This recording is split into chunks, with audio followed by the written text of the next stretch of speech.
Yeah, I think the answer to will the print newspaper disappear in the future? Sure.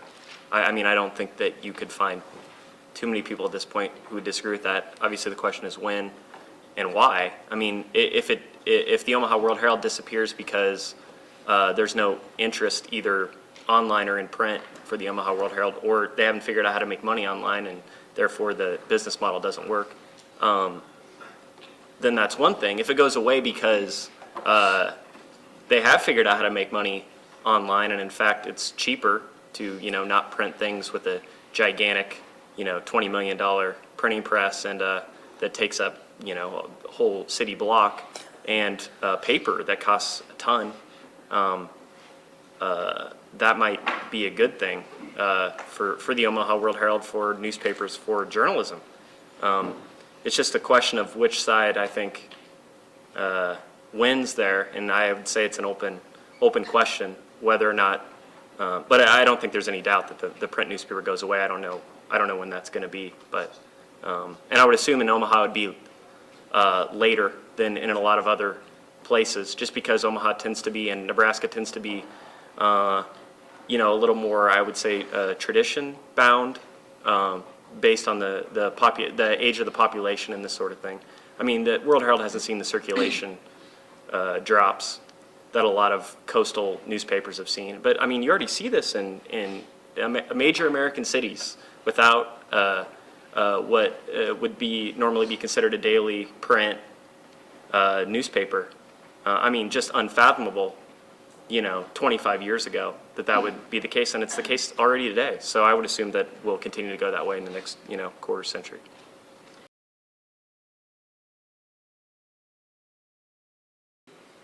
I don't know. I mean, anyone could be a reporter nowadays too, as long as you have an iPhone, it seems. I mean, we even ask people, out in the community, send in your iPhone clips and we'll air them. So what, anyone can be a reporter out there? It kind of, while I understand the motive behind it, it kind of does say, well, that means, anyone could go out and tell a story, I suppose. But that, I think there's other motivating factors behind it too. But I would say it is more challenging as reporters in that you're doing a lot of your own work. You're expected to use things like iPhones as well as traditional cameras and equipment such as that. But there's still the fundamentals of beating someone else to a story and getting the best interview and getting there first and relaying that. I mean, it shouldn't just be about speed, but also effectively getting the facts and telling the story. I admire our reporters. I think they work really hard. They do a lot, especially when you're going up against any Joe Smith who says he's an reporter or can be a reporter these days. Yeah, I mean, you alluded to it with the iPhone, but there are other tools that are making this possible. I mean, when I started in broadcasting, there was only one route to a career, and that was you got trained and you went to a radio station or a TV station or wherever and hoped that you could get hired out of college. Now, I mean, there's nothing that prevents any of you from launching a media company. And about all you need, I would say, is a MacBook Pro, an HD camera, some kind of smartphone, and access to Ustream, YouTube, Vimeo, whatever, many of these tools that are free. And if you can attract and maintain an audience and then build some kind of revenue source out of it through advertising or underwriting or some other support model, you're off and running. And that's a whole different world than we'd ever seen before. What I hope continues to distinguish journalists from the person on the street with an iPhone is some sort of training in ethics, verifying things, and knowledge of communication law, those types of things. One of the classes I teach is mass media ethics, and I know we talk about how things get repeated sometimes on blogs or through social media, or sometimes even through the traditional media.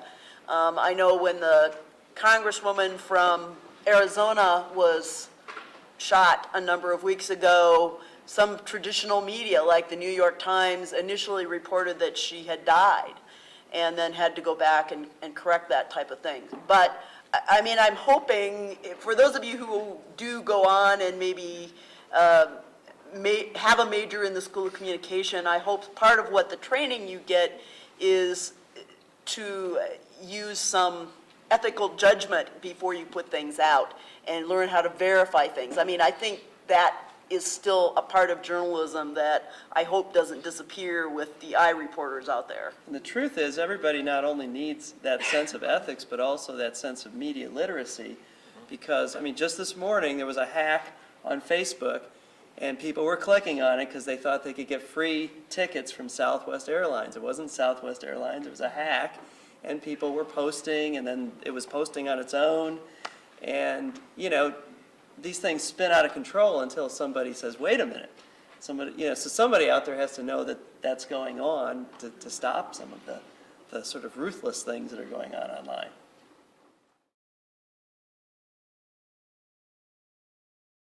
Well, we've already mentioned storytelling, which every discussion I've had on curriculum and journalism ultimately gets back to this question of, can you tell a story? And that involves narrative and a lot of other aspects. So I think, you know, it's a combination of theory and practice. It's knowledge and application. And increasingly, it's knowledge about not only being able to write well, but to speak well, to present information well, and also to be able to use as many of these tools as you can, I like to say, put in your tool bag. It's all of those things, because what we're seeing from employers right now is they like people like Caitlin because, you know, they hired you to do one thing, but you can do 3 other things.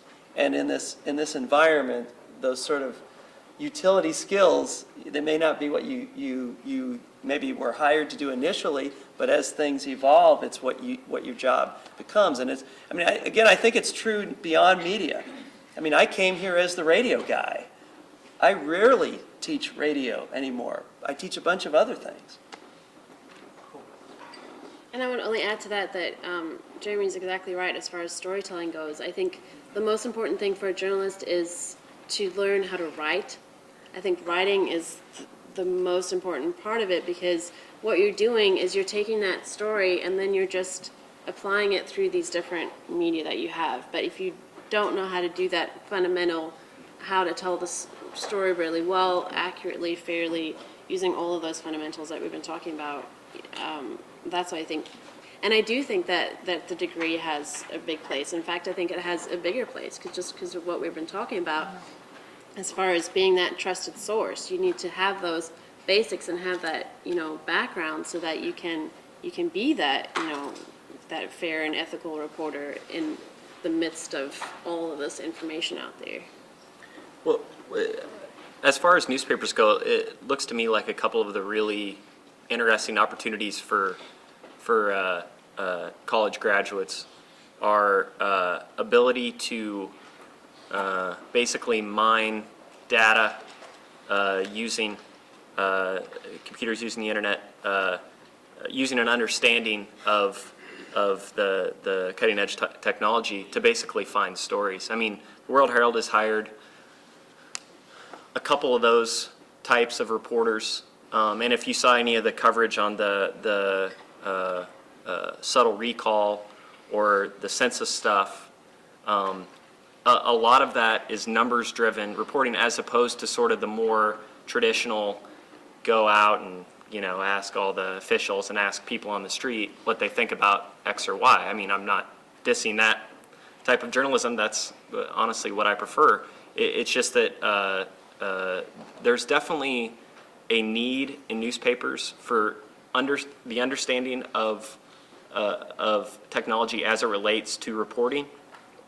And I think that you're the people that are going to, you know, fulfill that. I mean, it's not like there's a lot of people being retrained inside of journalism, especially past a certain age, to do that sort of stuff.